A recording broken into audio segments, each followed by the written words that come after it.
Welcome everyone to this week's Pardon the Disruption. We are excited that you are tuning in. Mr. Disruptor, Steve Trang over here. Go ahead and introduce yourself. I'm being personally attacked on PTD. Please subscribe so you defend my name because I am being assaulted verbally. Angry RJ Bates III today. Potter chose violence in the group chat before. I don't understand why. Mr. Question Mark over there, CJ. If you want to be Michael Jordan, you want to be legendary, man, come to the U, man. What's up? Leon, do not forget the G Barnes. I heard that we had rules on this show. Since when? Is that a new show, new year? We have rules now? I'm excited for this. Leon, you need to read United.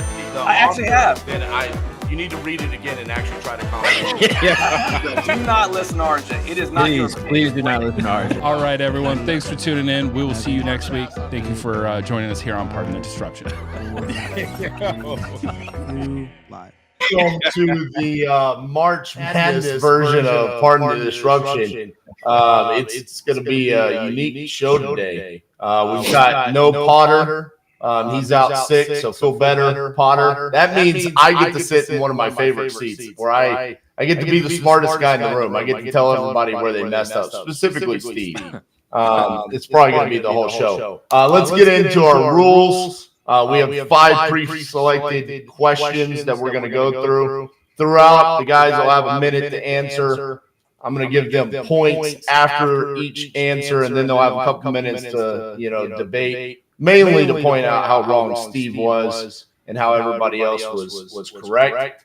And then at the end, we'll have a winner. The winner doesn't get anything besides, just the fact that they get to say they win. Ask CJ, he's won quite a bit, and he doesn't get anything for it. So let's get into today's intros, starting from the bottom to the top. We'll start with Steve. How you doing, Steve? I'm doing fantastic. So looking forward to today. RJ, if he seems a little upset, I accidentally sent him a video about his future when he's washed up. He didn't like it, so it was an accident. I didn't mean to send it. So he seems a little salty today. I'm looking forward to hanging out with CJ, Captain America. It's always a good time here. And there was supposed to be a Trump supporter. I think was going to be another guest, but I guess we lost him. We'll see. And then if you guys are looking, shut off his internet. Shut up, yeah. And if you guys are looking to work in sales, we are looking to hire some people. Go to disruptorsjobs.com. See, this is what happens when you buy 17 pairs of Trump shoes like Stratton. You can't afford your internet bill anymore. So at some point in time, hopefully Stratton will join us. CJ, Richmond, VA, what you got going on today, man? Not much. Richmond, VA. The U, excited to be here. Looking forward to a good conversation. RJ always does a good job hosting. Hope Potter gets better. I was getting ready to say rest in peace, Potter. All right. Get Potter back soon. Damn. All right. We're looking forward to getting Potter back. That's how much it weighs on me. I'm grieving at the fact that he's not here at the moment. So I got to pull it together. Try to do this show. While I miss my old pal, Matthew Potter. Dean, it's always good to see you as well. Dean, next time I see you, we're gonna have to talk about how are you managing through all these guys in the industry having some kind of weird man crush on you everywhere that you go. It's a thing. Yeah, I see what you got going on. Kind of weird, but good to see you as always, man. Wow. Yes, sir. I didn't know that we had a man crush on Dean. But Chris came out and admitted it just right here. Okay, so since we're calling him Captain America, Dean, I'll just let you know that Captain America is one of the worst superheroes of all time. But yeah, go ahead, introduce yourself. Hey, I've been watching the Avengers with my boys, and Captain America, he's the star of the show, man. So Dean Rogers here, excited to be back again. Pardon the disruption. Always a good time chopping it up with you guys. I'm an investor out here in Central California, live in San Diego, coaching my students on how to get started in real estate through wholesaling, and it's my passion. So always happy to help guys. You can find me at deanrogers.com. Awesome. And our fourth panelist, he's not here yet because he's having some internet issues. Stratton Brown. I'll go ahead and I'll pretend to be Stratton real quick. Hey guys, what's up? Stratton Brown, give me Trump or give me death.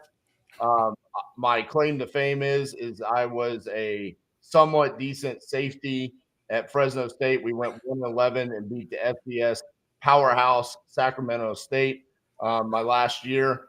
Almost made the Seattle Seahawks, but they realized I was too short to be in the NFL. And now I sling VAs. And if you want to sell me storage units, I'll buy them. All right. Great job, Stratton. Welcome to the show. All right. Let's get into our first question here. Oh, man, the hot topic. I feel like this is going to be on every single episode of PTD in 2024. Wholesale regulations. Right. Recently, the state of Oregon revealed a new 8-page wholesale proposal that would have wholesalers disclose their profession and an option for sellers and buyers to back out of the contract amidst other regulations.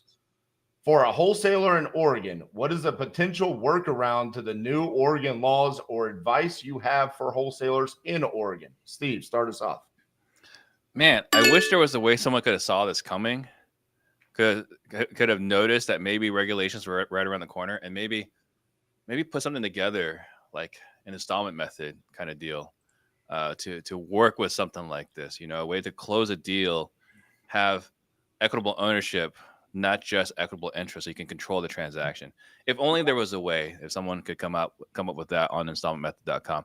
I think there's multiple ways to resolve this, right? I mean, one is installment we were talking about a moment ago, but we undervalue the importance of finding capital, the ability to find someone that could fund your deal, whether through relationships, get rich friends like Chris Jefferson, right? Find a hard money lender. Like, there's all sorts of options to work around this. And look, this really isn't the end of the world. Looking at the text, they have a three-day right of rescission. A 3-day right of rescission is not the end of the world, right? So as much as they're adding teeth to make this harder, I don't think it's going to be as challenging as a wholesaler. You should be able to work your way around this. What I find more laughable is that this was pushed by the National Association of Realtors, who don't let you out of a listing agreement. If you sign a 6-month listing agreement with you, buddy, it's a contract. You can't exit it. That was a pretty good answer there, Steve. I'm going to like that. You brought up some really good points, the installment method, as well as there with the realtors. 3 points to Steve. I'm going to have to actually verbally say how many points somebody gives because I don't have the controls today. So 3 points to Steve. CJ, what you got? Yeah, I think Steve had a great answer. I think the installment method, is a good way to look at it. But I probably look at it a little bit more simply put. Don't do deals in Oregon. Everybody I know that was an investor in Oregon has left Oregon because of regulations long before wholesale regulations. It's like one of these regulation-heavy states. Oregon's only hurting themselves, unfortunately. Shout out to NAR, one of my favorite organizations, right? Shout out to NAR, and they're a wonderful lobbyist that they employ, and they send all over the place to self-serve their own interests, not even the people they say that they serve, but that's another conversation. So I don't see this as a big deal. Just won't do deals in Oregon. It's going to hurt Oregon in the long run. Investors aren't going to be there. They're going to be where opportunities are easily accessible at. And that's what I got. Okay. I mean, I'm kind of vibing with it. Are you kind of pitching that they should all just be virtual wholesalers there? Yeah, because look, if I'm in Oregon and maybe I love Oregon and they got beautiful trees I see in the pictures. I've never been, right?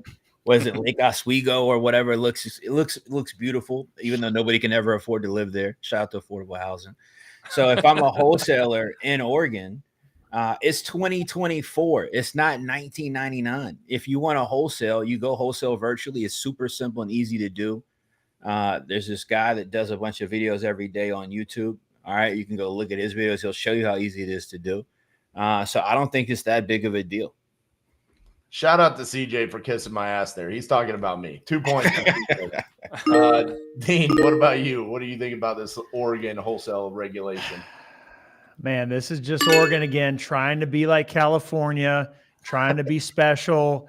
Just like California's got their pronouns. They want investors to show up. Hi, I'm a realtor. I'm an investor. I'm a wholesaler. I'm a landlord. Here's my proof and my badge that says all the things that I am. Just trying to be like California again. So I think it's crazy. I think it's ridiculous. I agree with Chris. The NAR just trying to, satisfy their own self-interest, trying to make it harder for other people. And by the way, wholesaling isn't illegal. We've talked about this topic before. It's not illegal. In fact, they teach it when you're getting your realtor license. They teach you about wholesaling. So it is an exit strategy. It is a strategy to implement to help sellers in need. So I also agree with Steve. Like, if this is going to be a roadblock for you, you need to be creative. And one of those ways is to have access to capital. Maybe you need to take some of these properties down and work through those deals. So I think it's ironic.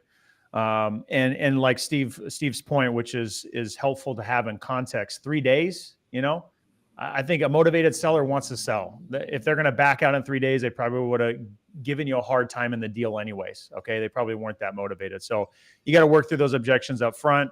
And if you do, you should be fine. Yeah. And I think just a couple other things. There was another episode we were talking about where you would travel. I wanted to send Chris to Portland, right? That would be my favorite place, to send Chris to the whitest place on the planet. I think I'm already uncomfortable, man. I'm already uncomfortable. I think that it's fascinating that you can wholesale, in theory, marijuana, heroin, fentanyl, just about anything you want to wholesale, right? And not have any problems. But if you wholesale in Oregon, you can go to jail. And I think it's also funny that if you're a licensed realtor, you don't have to register as a wholesaler. So interesting how they came to the conclusions that they came to. And also, last thing is, Joe Taylor is a good friend. He does really well in Oregon. And I don't know why he's still in Oregon, but he does do deals in Oregon.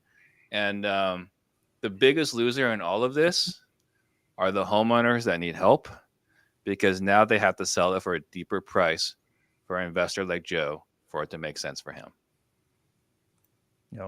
They're probably like California too, where they got vending machines on the streets for people to get their drug of choice. But again, if you want to help a homeowner and be a wholesaler, now you got to pay extra money. You got to go through all these extra hoops. I think it sucks. Yeah, it's really unfortunate how wholesalers have always been seen as like the bottom of the totem pole, the bottom of the ecosystem.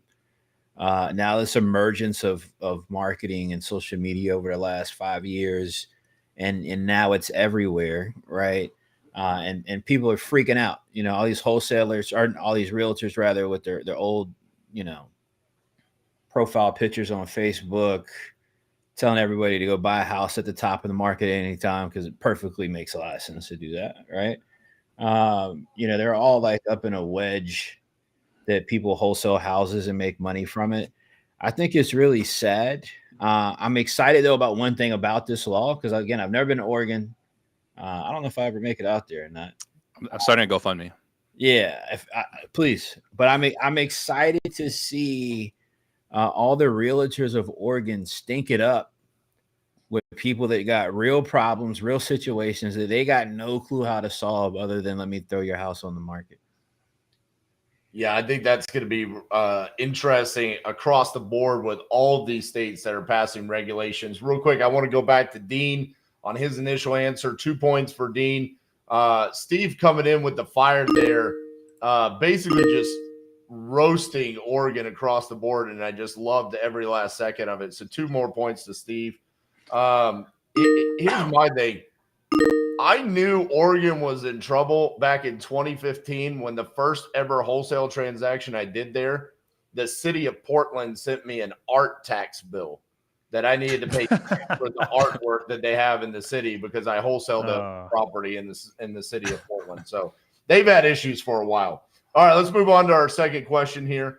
The Department of Justice filed an antitrust lawsuit against Apple, where they might have to allow certain hardware and software features to be accessible to their competition. For example, making iMessage and Apple Music accessible to Android users. Oh man, you guys are going to really complain about me being an Android user now. Higher tech and no more green bubbles. How would you feel if you had to let your competition have access to your proprietary customer features? CJ. What a mess, man. I mean, so when you're the best when you invest heavily into research and technology, when you hire the best of the best, when you market better than anybody else, the end result of that here is that the government then comes at you and says, hey, you've got to level the playing field, right? You've got to give everybody a trophy. You've got to give everybody a chance. I think Apple has been dominant over the last, 15, 20 years. I think they went through a long stretch and a long period of time where they weren't, right? There was a long period of time where Microsoft was just, and they still are, right? Microsoft made an incredible pivot, but to try to force Apple to give their products and services to the RJs of the world so they can have effective phones and communication. I mean, come on, man. I mean, what's going on here, man? I mean, you had some solid points, but then you threw a shot there. So -1 for CJ. And on that note, also, I'm going to need you to give me all of your AI. Share that with me, okay? Dean, what do you think? This is a tough one, man. It's a gray area. What's fair, what's not? There's all this, it's got to be fair stuff. Look, if someone pioneered something, who are we as people to say, oh, you got to share it with everyone else? So there's that side of it. But then when you put it in the context of, if I'm doing something special and I got to share it with my competition, do I want to do that? Do I need to do that? I don't know. It's a really gray area. It's hard to know. But if Android users are now able to be on iMessage and I get green text, I'm all about it. Let's do it. Okay, -2 for Dean. Steve? Steve, come on, buddy. You got a big lead. So I would say that in the context of wholesaling, I'm not too worried about it. From day one, when we started Real Estate Disruptors, we've always had an abundant mindset. And the reason why was because we always knew that the leaders always share, and the ones that share the most do the best. You can see it with all our organic content. Nothing is hidden. Everything I do is out there, right? So I'm not too worried about it. And the biggest reason why is if you look at I think it's From Good to Great, where they talk about Southwest Airlines. Like, how did they get started? They copied another company, right? I think it was PSA. They copied another company's business model and then did it better. And then everyone else has copied Southwest Airlines afterwards, has not been able to replicate it. So it was not the technology. It wasn't the process. It wasn't the procedures. There were no secrets. They just had better people. The people create the product, right? And so for us in our sales training and our real estate, it's the people that separate us. It's not that I have this cool list that you don't have. I might have a more expensive list you don't have. I might have access to better marketers like CJ, right? But it's not a secret. The competitive advantage is the relationships, it's the people, it's the ability to invest. And then as far as a high level, as far as Apple with the technology component, I love it because I freaking hate Apple users, right? I hate the elitism. I hate those things like he's going for the points. No, you know why I have an iPhone? Because my clients have iPhones. That's the only reason why I have an iPhone, right? So what will I lose? I miss my Android. What would I lose in going back to an Android if I have blue bubbles? The only thing left that would be a problem is Instagram Live. I can live without Instagram Live. I can do Instagram Live. There's nothing there. 2 points. Going for the ass kissing today. No, but you could do Instagram Live, but the camera quality isn't as good, right? Because the software they use on Androids, because they design for the worst possible That's why RJ always looks like that. Yeah, they designed their software for the worst possible Android, whereas iPhones, they design it for an iPhone 13 or 14 or 15, right? But they can't design for all the different Androids because there's so many different versions. So IG, that's the reason why IG Live sucks on Androids. By the way, that was -1 for CJ on the that's why RJ looked the way he looked.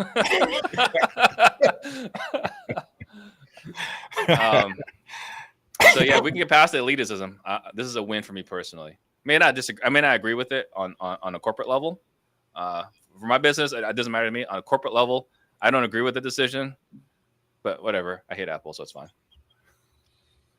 I don't know, man. Overall, just the feeling of this is just weird. It just doesn't feel like this is it just doesn't feel like this is the America that I thought we were going to be creating. But I guess that thought is over, where you're literally telling a company like, hey, the proprietary customer features that you created, now you have to share it with your competition. I don't understand the purpose behind it. Maybe I'm just ignorant when it comes to it, but it feels weird. So great answers, though. Let's move on to our third question. It's our viral video of the day. Buckle up if you're soft. Costume designed by Jacqueline. Killers of the Flower Moon. Costume designed by Jacqueline West. Napoleon. Costume designed by. I don't know if it's played or not.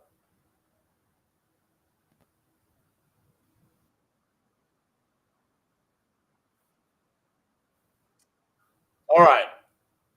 We are showing the wrong video. But essentially what happens in this video is a homeowner has to hand over their keys to the squatters, and the homeowner is arrested.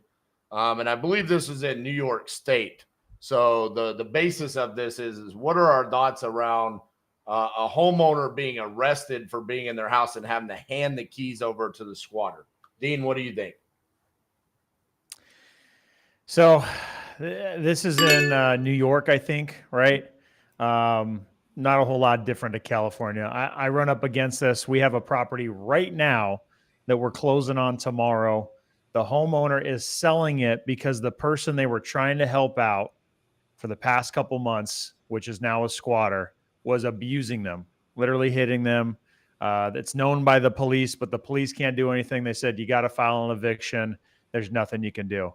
It's out of control. Like, there's got to be some common sense that comes into these situations. People need a place to live. I understand that. And I think everybody should have the right to live somewhere. But when there's just obviously something that's not right, it needs to be handled. Absolutely. 2 points to Dean. Steve, what do you think? I, for one, am happy that someone's finally standing up for squatters' rights. You know, like, everyone hates squatters, and it's unfair, right? Like, they don't have money. They don't have anything to do. They don't have a place to go. Like, why should they be homeless? How is this fair to the squatters?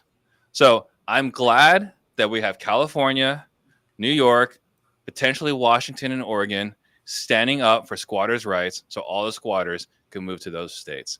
I think it's wonderful. I think it's perfect for someone like me who doesn't live in one of those states.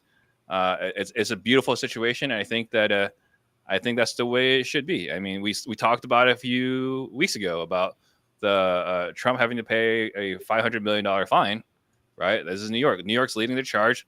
Let them lead the charge. I think it's a wonderful, wonderful situation for all of us not in those states. Okay. Solid answer there. A lot of sarcasm I'm feeling there, Steve. One point. 1 point. CJ, what do you think about this squatter rights? Man, I mean, I hate squatters, man. I just hate squatters with a passion. I think it's completely unfortunate that if you own a property that you can't physically remove somebody from the property yourself. I mean, it's my property. Or is it my property because I got to pay property taxes no matter what, even when it's paid off free and clear? I'm not sure, right? But yeah, I just think it's absolutely insane that somebody can squat in your house, take possession of it, and you've got to continue to pay your mortgage. You've got to continue to deal with whatever. And they just, you get tied up in the court system. Some of these people, they know the court system so well. Man, I had a guy squat in one of my houses a couple of years ago. It took me a year to get this guy. I paid a mortgage every month until I got this guy out. This guy was like 78. I could have picked him up, carried him out of the house, tossed him down the street. Not really down the street, right? I would have took him to, one of these organizations that could really help him out the way that he needed to, right?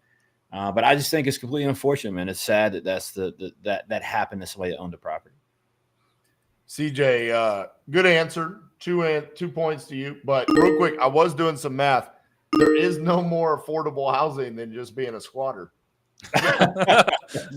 No. It's got to be true affordable housing, man. True affordable housing. I mean, I think the problem is everyone's trying to solve the problems through the system. right? Like there are other mechanisms. There are other ways you can have a dialogue with the person there. You can hire an intermediary, right? Who maybe did some things that were questionable in the past, and they can have a conversation with some very strong implications, but where the consequences are of staying in the home. It's your own personal property. Things I've heard in the past on evicting someone that won't leave, suing them for financial damages, suing them for emotional damages, putting a pit bull on the property because it's your property, parking a dumpster right outside the front door because it's your property. You can do whatever you want to do.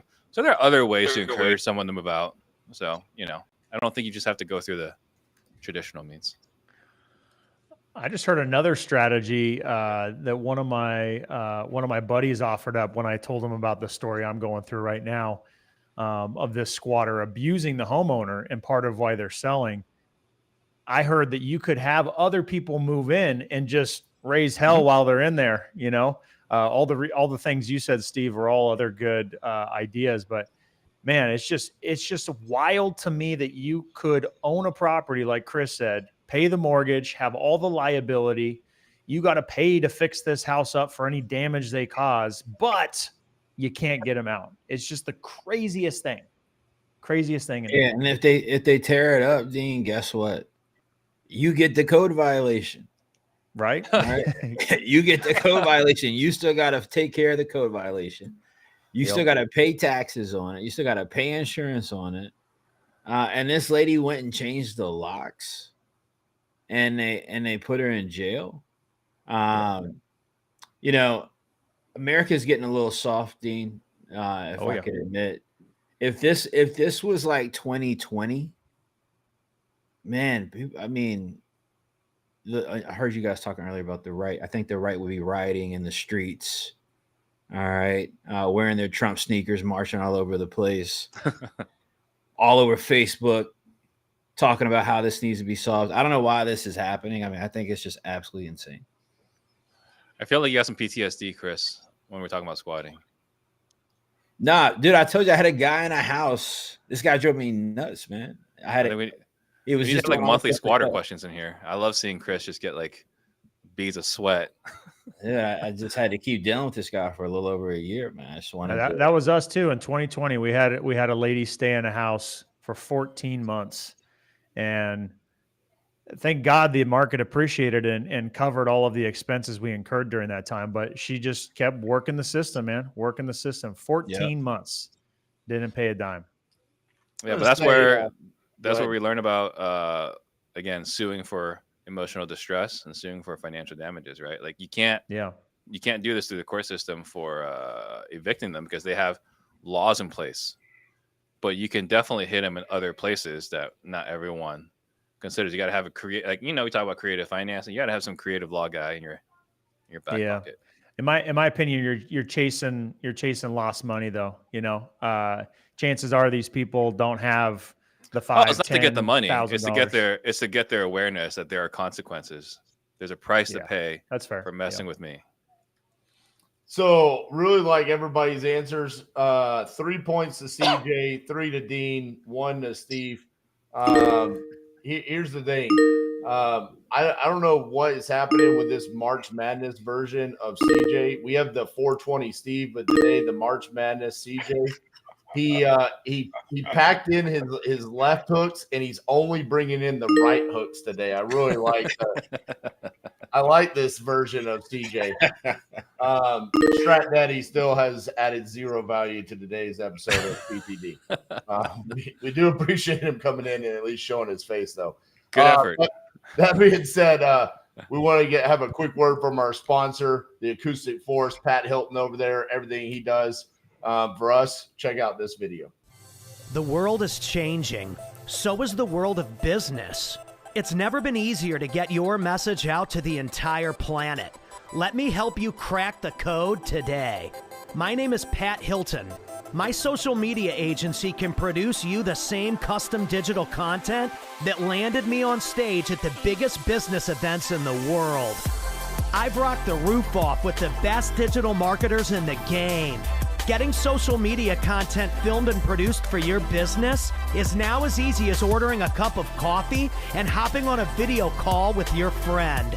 We find trending topics in your niche, coach you through recording in the comfort of your home or office, create engaging clips and graphics, then upload them online and manage all your social media pages. Bring your brand to life. Contact Acoustic Force Media today. Thank you, Pat. Yeah, buddy. All right. Listen, Pat's so good at his job, he even makes Dean seem interesting in his reels. That's how good he is. Stratton, are you with us today? I hope so. Can you guys hear me? We can hear you. Bro, I've been having shutting off that Trump internet. Biden's getting in there, man. He's Bro, trying to. I was about to say they're coming after me. They don't want me to put out my opinion. They're censoring me. They shut down my Wi-Fi. It's crazy. But I'm here, boys. All right. So you're gonna start this one off. All right. Bring the heat. All right. Come from behind. All right. All right. With March Madness starting today, reports say that the women's Final Four is selling 6 times more tickets than the men's Final Four. Which tournament are you more excited for, the men's or the women's? Stratton. Watching college basketball is like watching two people with severe cerebral palsy have intercourse. That is how terrible college basketball is. At no point in time.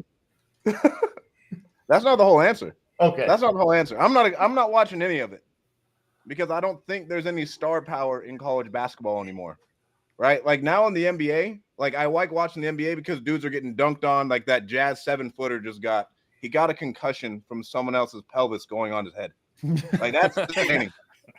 You know what I'm saying? Like that is entertainment. But with the one and done rule in college basketball, there's no star power anymore. It's like a bunch of old antiquated brands. And I just don't think that's the way people want to consume at all. Like no, the last big name in college basketball is Zion Williamson, besides Caitlin Clark. Like I would be more excited to watch Caitlin Clark, but I don't even know like what they're doing in the tournament or anything. Overall, college basketball is worse. It's on par with watching all the dudes in CG play once a quarter. Like that is the level of like skill that I see, given they're all way more talented than I am, but I just don't think it's the best. You know, Stratton, as you were answering, all I could think about is a lonely night back in 2016 of me watching Fresno State play Utah State in Logan, Utah, and seeing the lack of talent on that field, and then hearing you here 8 years later talk about lack of talent in college basketball. Negative 28 points of talent. It's like lack of star power because kids are talented, but if you look at the NBA draft this year, I think no one in the top 10 is like coming from college. You had a better chance of winning when you didn't have Wi-Fi. Dean, what's your answer? All right, so it says that March Madness is reporting that the women's Final Four is selling 6 times more than the men's Final Four. I'm going to guess that there's some new trans team that's doing alley-oop dunks or something like that because I don't know what's going to make that game exciting with all these layups, you know. But I don't know. I guess it would just be that it's just not exciting anymore. It's not exciting, so maybe Caitlin Clark is getting a bunch of points and they want to see her threes. I don't know. All right. 1 point for a solid attempt. Let's who's up next, Steve? Do you have a better answer to this than the first two? I don't understand the math of how they could be selling 6 times more because it's always sold out. Like that part doesn't make sense to me.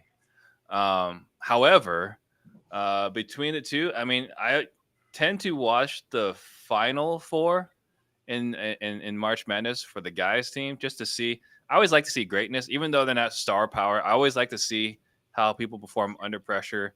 So I won't watch a whole season, but when it comes crunch time for college basketball, I always find that kind of fascinating, see who rises up. And then this year, I am interested in seeing what Caitlin Clark can do, right? Last year, I think they lost in the finals. I'm interested to see what she can do. I tuned in to watch the game for her to break the record, and then she didn't break the record. But in watching that, there's talent. It's not entertaining for long periods of time, but to watch the Final Four, if she makes it to the finals, or maybe I'll watch the semifinals with Caitlin Clark. Probably watch the finals if she does make it there. But beyond that, like I don't know what else to see in women's basketball. All right. We needed Leon for this. Leon loves women's basketball. He really does. Yeah, TJ, do you have any value here to add on the why the women's Final Four is outselling the men's? Well, maybe they're better to look at. I'm not sure, but for me, man, I'm watching the tourney. All right, it's March Madness started today. Somehow I ended up with y'all instead of watching basketball right this second. But that's neither here nor there. All right, I'm here. All right. So I'm looking forward to the tournament. I'm looking forward to the women's tournament at the point of the Final Four. All right. Anything that's happening prior to that, I've got zero knowledge about whatsoever. But I do like that women's basketball is on the rise. I think it's great. But it's not going to be entertaining to me until the Final Four. In terms of the March Madness, though, I mean, I do agree with Stratton in the sense that there's no opportunity to be a star anymore, right? Like every kid now, because of social media, everybody like it's so diluted and saturated. This market of talent. Everybody's got a hoops mixtape. Everybody's got every kid's dad or mom has somebody at the court or the field with a camera that they're paying some VA outside the country through Stratton to make into a video reel that makes their kid look like they're some sort of stud. So hopefully that gets better because it now we don't know who's the clear superstar right now in college basketball. I haven't heard a single name. That's the problem, CJ, is that there's not a superstar in men's basketball right now, but there are in women's. I mean, clearly this points out that people care more about watching superstars than the teams. Yeah, but I think it's always been that way, right? Like that's what draws people's naturally to teams in the first place, right? Is the superstar on that team. I think for basketball it's true, right? For football it's like whatever, but for basketball it's definitely the star power. Because like you see, like these guys, I don't know, are they making good NIL money in college basketball? They're still making decent money, bro. They're making The transfer portal was the worst idea to ever hit college sports, man. You're wild. I think. No, hold on. Wait. I know you're a college athlete. I get it. I see you wanting to stand on your block. All right, I get it. But it's good for the student athlete. It's not good for a fan. All right. I don't think it's good for the product. Yeah, it's not good for the product. And ultimately, in the long run, the product not being good will make it not good for the student athlete. And I think everything in sports is star driven, even in football. And I'll take it way back to my Fresno State days because I knew RJ Bates would say some shit. Like I planned this. I committed to Fresno State when I did instead of Utah because they had just put out Devontae Adams, who was a two-time All-American and like a star. And they'd put out Derek that same year. They put out a Jim Thorpe Award winner 2 years before that, who was a star. And another dude who was a safety there had led the nation in picks 2 years in a row. But Derek and Devontae were stars. It had nothing to do with Fresno State. The only brands I would say that hold any weight is like USC, Alabama, and Georgia, and Ohio State and Texas. Like those schools, and that's only in football. Everything else is star power. Because when no one is RJ Bates watching random ass Stratton Brown play at 12 o'clock at night against Utah State. We didn't have a lot of TV viewers. If we had a Heisman contender, a lot more people would be watching, and that's what drives the star power. I don't think. Well, no one cares about the small schools, right? I mean, it's like the major ones, like all the SEC schools, right? Big Ten schools and so on. Like that's what they care about. It's not even that though, because it's like 4 SEC schools, 4 Big Ten schools. It's not like the SEC schools, the Big Ten, Pac-12, because no one gives a shit about Oregon State, Washington State. Washington's up there, Oregon's up there. But then like Stanford is a Pac-12 school and a really good school. Nobody cares to watch them because there's no talent. But when Andrew Luck was there, everybody cared to watch because Andrew Luck was a dog. It's fascinating though to see how much Caitlin Clark is carrying women's basketball. And I hope she's able to continue carrying it into the next level. I'm with you guys. Layups are boring. Boxing out is boring, right? Pivot moves. I don't understand the guys that can watch that. But Caitlin is a talent. I'm not going to say this is the same talent as watching the N1 mixtapes, but N1 mixtapes were entertaining, even when they weren't dunking, right? And that's what Caitlin Clark brings. That. But I think women's basketball, you are seeing an increased level of skill, right? Yes. I do think for sure women's basketball is getting more skill driven because you're starting to see more of that, exciting play of basketball, right? That draws people in terms of entertainment. But I mean, there's no real comparison, man, to March Madness, right? Just what that turns into once you start hitting Sweet 16, Elite 8. Because the good thing about the tourney, right, is we all remember when Steph Curry was at Davidson and nobody was talking about him for real before the tournament. He came into the tournament, became a household name, went on an insane tear. There'll be a couple of people this year that emerge like that, and that'll be highly entertaining. We just won't know who that is until further into the tournament. I'm gonna tell you who it is. It's the kid out of McNeese State. Watch them today. Watch them go beat Gonzaga. I think the kid out of there, he averages 30 points or something like that. I think that's the next kid that comes out of the tourney. Unpacking some of the points here. CJ had some really good points. 3 points to him. Stratton, I thought he brought up some really good points. So I'm going to retract what I did to him earlier. I think we have him at -4. So we'll give him 9 points. Okay. We'll push him up. There we go. On the transfer portal comment by CJ, though, I just want to say what I really wanted to see is Dean Rogers have that amazing year that he have and have one more year of eligibility with the transfer portal and go to Wisconsin and bash his head as a fullback every Big Ten morning at 11 a.m., getting 3 yards and going 10-2 and losing in the Big Ten championship. I would have loved to have seen that Dean Rogers at Wisconsin as a fullback. That's what I wanted. That would have made Dean Rogers probably $15 million more. Dean, where did you go to school at, Dean? UC Davis for college. Gotcha. Okay. All right. UC Davis and NFL. Yeah, it's not too often, but they do have some quarterbacks and some tight ends that have gone. Would you have transferred to Wisconsin if you had a chance in your senior year? Look, half the school didn't even know we had a football team. I would have loved to have gone to a freaking football school where you got treated like a football player. Yeah, I probably would have gone. Did you throw up in your mouth a little bit when Stratton said Fresno State doesn't have any TV viewers, and you're like, we didn't even have TV cameras? You're like, our game film was recorded on an iPhone, okay? Yeah. All right. Last question of the day. This is a trending topic. So last Thursday, the NAR, CJ and the U's main sponsor, the National NAR, announced a $418 million settlement for the Realtor Commission lawsuit. One of the key highlights was that they will no longer mandate a 6% commission on transactions. What do you guys think will happen to real estate now that the Realtor 6% commission is no longer mandatory? Steve, start us out. Short term, I think all the buyers are hosed, right? I think first-time home buyers, veterans, disenfranchised minorities, everyone that has to scrap money together now to buy a home is screwed, right? Who's going to show them houses? Have you guys ever worked with a realtor for rental properties? It's maddening. They're going to get paid $300 to show you 20 houses. Good luck with that. Now you're going to have to pay them thousands of dollars, and if you can't come up with it, they're going to show you houses. Forget about it. So if you look back, 30 years ago, perhaps, we used to have no buyer agency, and it was 6% as a listing agent commission. Buyers had no representation. It's like going into a new build, right? But at least with a new build, they have to have some sort of ethics and morals because they're backed by a Wall Street company, right? Some, not a lot.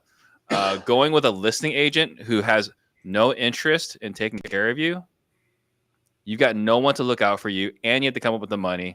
I could see demand dropping pretty fast, leading to housing supply to increase. I think medium to long term, all the big brokerages are probably going to consolidate, or like, whether it's Remax, Keller Williams, Real, EXP, whatever, they're all going to start banding together because now there's no more incentive to do a deal together, right? If I'm at Real and CJ's at EXP, the MLS obligated me to pay him a commission. Now that we don't have that obligation to pay commission, why would CJ show my listing? He has no reason to. So I think long term, short to medium term, it's bad for buyers. Long term, I'm sure we'll figure out an answer.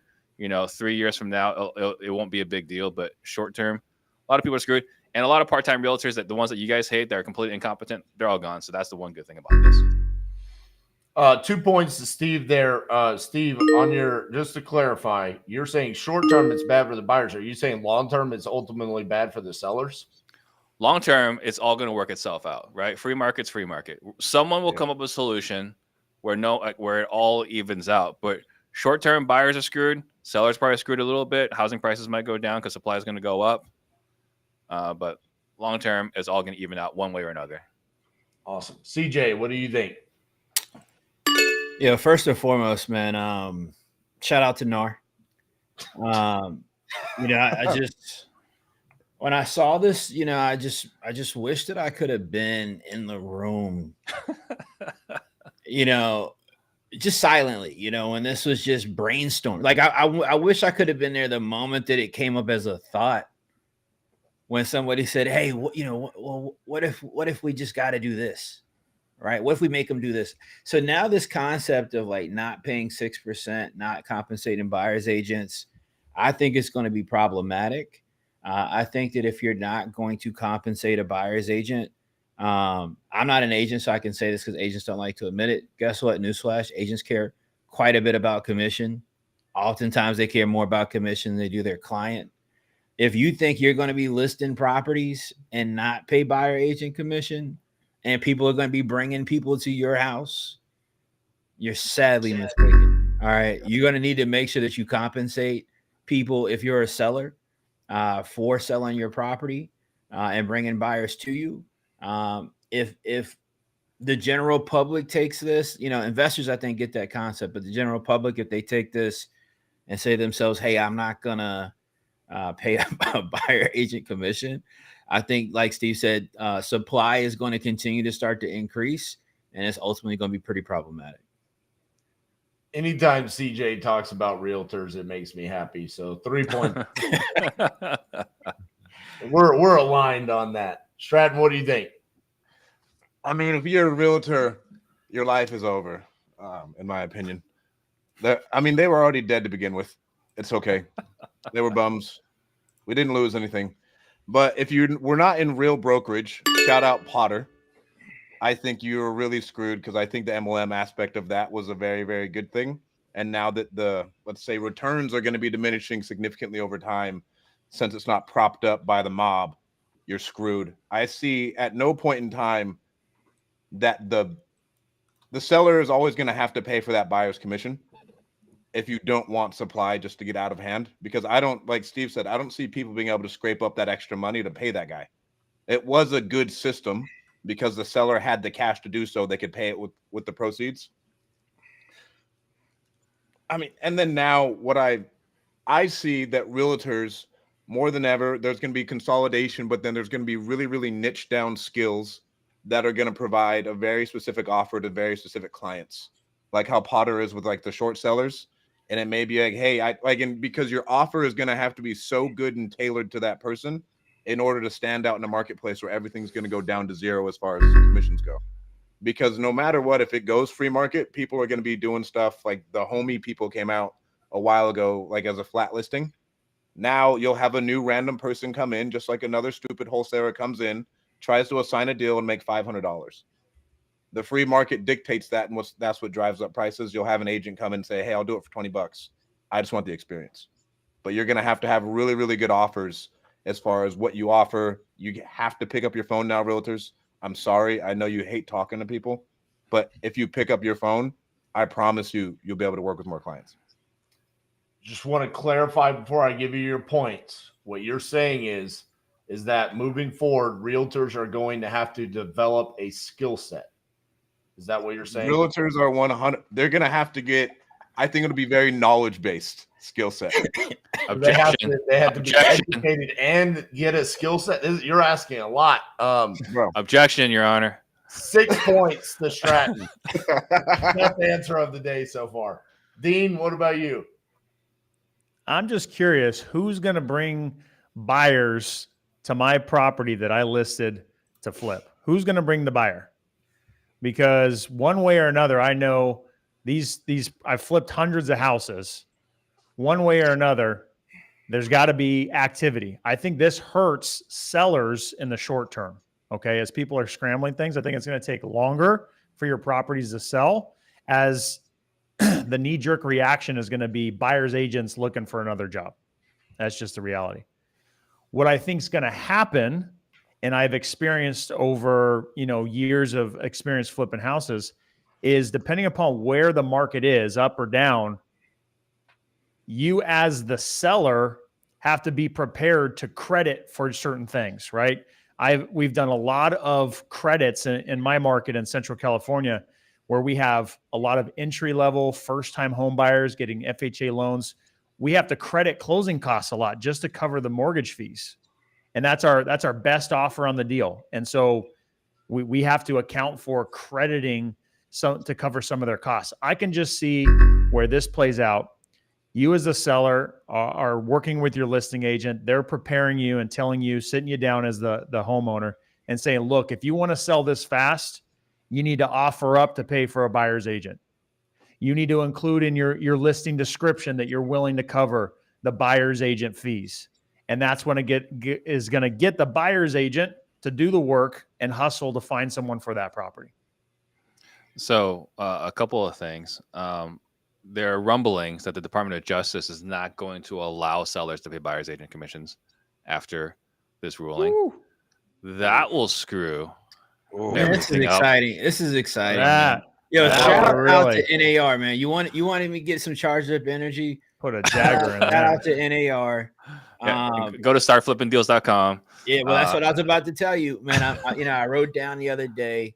There'll be a cool course, like Stratton said, because here's what will happen, guaranteed. This is exactly what Stratton said is going to happen. All right, and I love it. By the way, I love it because realtors deserve it.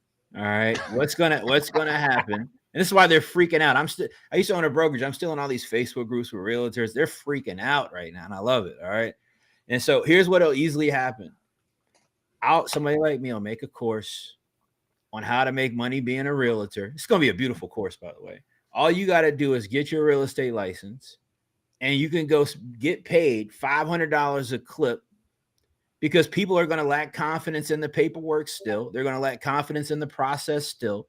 The realtor is still going to be perceived as the trusted third party for, everyday people. And there's going to be somebody like me that tells people, hey, all you got to do is get your real estate license, get educated on the process, become an expert, right? Be an expert on social media. And you can take people to buy houses at $500 a clip, and you can get rich. So you guys are familiar with the expression, the rich get richer. This is exactly what's going to happen. We're going to really thin out the realtor community. I think, the term decimation is when you destroy the army to a tenth of its size.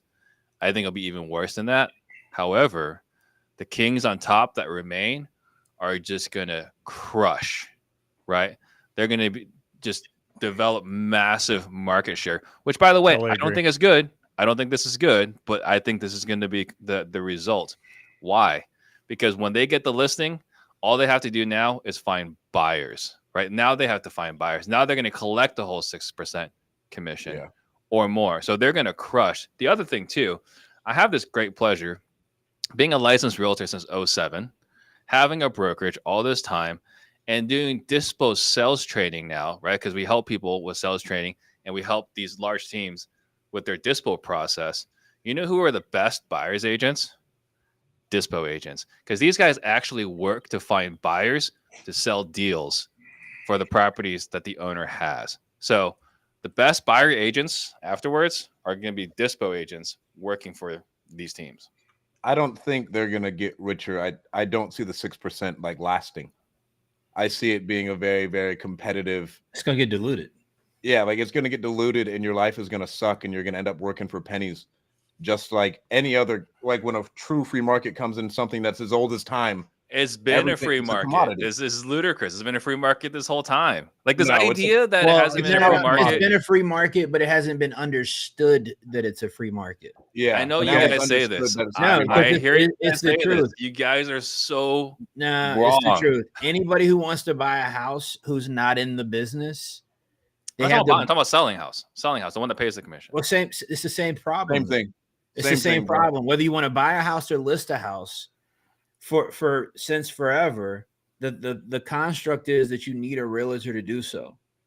This law change is going to create the level of disruption needed that people start to understand. We're a piece of tech away now after this law for somebody to build a marketplace that people trust and feel good about. It's called Investor Lift. Go ahead, just say it. InvestorLift.com. Well, maybe that's something Rob needs to look into on the retail side. I don't know if he is or not, but I mean, it's going to come. I mean, somebody's probably working on it right now. That was the vision for OfferFest when we started it in 2018. Yeah, I mean, it's going to happen, right? Like a marketplace that people trust, like a Facebook, right, where they can come and interact. You can't say trust and Facebook in the same sentence. Get out of here. Well, bro, go ahead. If you throw in like a good AI who can help you review paperwork, right? And you can look at the houses and you can hire a home inspector, and the home inspectors will adjust to whatever they need to keep the business going. I'm telling, like, there is nothing in my head that points out to the 6% will remain. The entire market is going to adjust around since the buyers have no liquid money essentially. And it's not going to adjust. Right. That's what I'm saying. Buyers are buying on loans. They don't have cash to put down. And no, they have no liquid money. So it's going to take years to adjust. Like the loan system isn't going to change. People can barely save up the way it is. And so the home inspectors will change their business model. The 6 go down. Everything else will move around. And then everything is going to go down lower and lower and lower. And it's going to be a Zillow-like or anything else with ChatGPT installed so you can make sure no one's pulling one over on you. As far as paperwork goes. So everything you're saying, Stratton, is completely true. The problem is everything you said was true for the last 30, 40, 50 years. It's always been negotiable. What are you talking about? Oh, my God. I hate when realtors pull this card, man. No realtors are not out here negotiating listings. I remember when What are you talking about? They're not, man. They're only doing it with investors, man. Nobody's negotiating with everyday homeowners on their commission at all. It must be that Arizonans are smarter than the rest of the country, because what you guys are talking about is absolutely insane. I've been involved with top producing realtors forever. It's always been negotiable. One of the biggest objection that every new realtor has to figure out how to overcome is, what do you charge? Like, it's the number one objection that every realtor faces. The fact that you guys think it's not negotiable. You know what they all say? What's that? 3%. No, 7. We charge 7, and all our listings we always charge 7. Well, you just answered that. You just said it though. You always charge 7. I don't think people think we charge 7 because we're better than the rest. Yeah, but every realtor says that. And then at the same time you say you're better than the rest, someone else is going to come in, create a better offer, say they're better, and then cut the prices. Yeah, you're assuming that's possible. They're going to offer a better product. Been around forever. It hasn't happened yet. That's going to happen. That's going to happen. Because what's going to happen is now the buyer side is going to dilute the market. So now I've bought a house. Now it's 12 months, 2 years later, I got to move or whatever. And then I got to list my house, and I'm going to call the same realtor I paid $500 to buy it, and it's negotiable.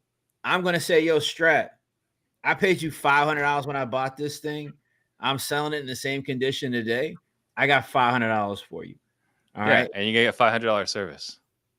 No, I don't think that's true anymore. Oh, real quick, I want to step in because I have a follow-up question to determine the winner here. Dean gave a really good answer. He didn't get any points there. 5 points to Dean. Ties the score up. It's 11 across the board. Okay, but then Dean retired, and hasn't said anything in 6 minutes. Okay, so Steve and CJ, really good points. 2 points. They were all just circle jerking each other, saying, "Oh, it was. No, it's not." I mean, there wasn't really much. Point to Dean for saying circle jerk because I love the circle jerk reference. Okay? All right. Here's my question, Steve. You inspired this from me. Okay. You said listing agents are now going to have to find the buyers, right? Mm-hmm. And simultaneous to what's happening with this NAR settlement, we also have multiple states now saying in order to wholesale, you have to become a licensed agent. Mm-hmm. Are we just literally moving to the world of where now all of the realtors are just going to essentially become wholesalers, and that's their job? They control the asset, and then they go find whatever buyers they can at the highest price. I mean, I've been making that argument for years. I think that the realtor and wholesaler eventually we're going to merge into one person. That's no different than what commercial real estate is, right? What do you do in commercial real estate? Like everything that's happening right now all leads into one guy does all of it. So commercial, I'm going to call Stratton about his highly distressed self-storage assets, right? I'm going to call him about it. I'm going to get the listing, and I'm going to call CJ as like, yo, I got this guy on the line. He needs to sell now. Are you interested? I'm getting paid a commission or a fee to represent both sides. I get the deal sold. I sourced it. I found the buyer. That's the way residential real estate was 30, 40 years ago. That's the way commercial real estate is today. That's the way wholesale is today. Yeah. I think we're all merging into one thing. Anybody else have anything to say to that? I think if that's what happened, people would get really wise to assignments if he's saying that, and it would become very, very hard to take some big rips. Well, I think to Steve's point is the direction that we're heading with the regulations is they're saying you have to be a licensed agent to do it anyways. And real quick, RJ. So with the Oregon thing, did they say you have to disclose your profession? So I could say I'm an investor. I don't have to say I'm a wholesaler. You have to say wholesaler. You have to say wholesaler. Why do you have to say a wholesaler? I own multiple companies. That's nonsense. If your intention is the wholesale and that's what you do, you have to disclose that. You have to give both the buyer and seller an opportunity to back out of the deal. It's called transparency. You might want to look into that, Stratton. Yeah. I have a whole opinion for this, but let's keep going. Well, you didn't show up. That was the whole first question. Negative 11 points to Stratton for not showing up. Steve, you win. 1 point to Steve. Great debate there at the end. These are strange times that we're living in. I mean, literally just regulations coming down everywhere, completely changing the landscape of how retail real estate's going to go down. I don't see how this is going to be good for the housing market and for the homeowners across the board. Again, with the regulations, with what they're doing with this NAR settlement, I think the people that they're trying to help are the people that they are going to hurt the most. Mm-hmm. And it's just a bunch of dumbasses making poor decisions. So on that note, Steve, say bye to the people. Yeah, I think exactly what you said. It's going to be great. The government loves playing favorites. The rich get richer. And in this instance, it's us. Everyone here on this panel, everyone that's consuming the content, everyone that's in our industry is going to do better. Who's going to lose? Everybody else. So, this is like we were talking last week about the tax credits, right, for buying a home. But the realtor thing, right? I hated it. I won. Financially, it benefited me. But I hated it. And I think that's the same thing here. I don't like this, but I'm going to win. I'll roll with it. Congrats on your win today. I don't know how it happened. I tried to sabotage you as much as possible, but everyone else just didn't bring anything. CJ, including you, say bye to the people.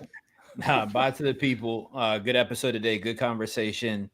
It's good to see how much Steve rides for the real estate realtor community. Yeah, he's really standing on that block. Somebody might even say, all right, that you're paid, shill from NIR placed into the investment community.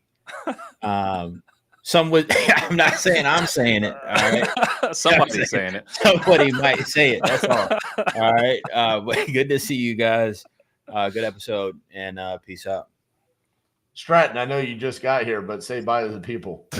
Well, give me Trump or give me death, boys. There it is. The time is now. The time is now. Everybody sees it. And people who have green text messages, are second-class citizens. That's what everybody knows. They're no better than the illegal immigrants coming over from the border and taking all of your tax dollars. It is insane. I had to throw that one out there. They're a detriment to American society. Green text messages must go away. If you guys need a virtual assistant in your company, go to virtualhelp.io. Who's going to text you from Green Bubbles? Because they're not going to text you from their iPhones. Stratton, I don't know if you know this or not, but I'm an Android user. I know you didn't text me back the other day. It's because I don't like you. Dean, say bye to the people. I don't know if I heard this right, but I think Captain America won this one. One of the best Avengers won today's disruption. No.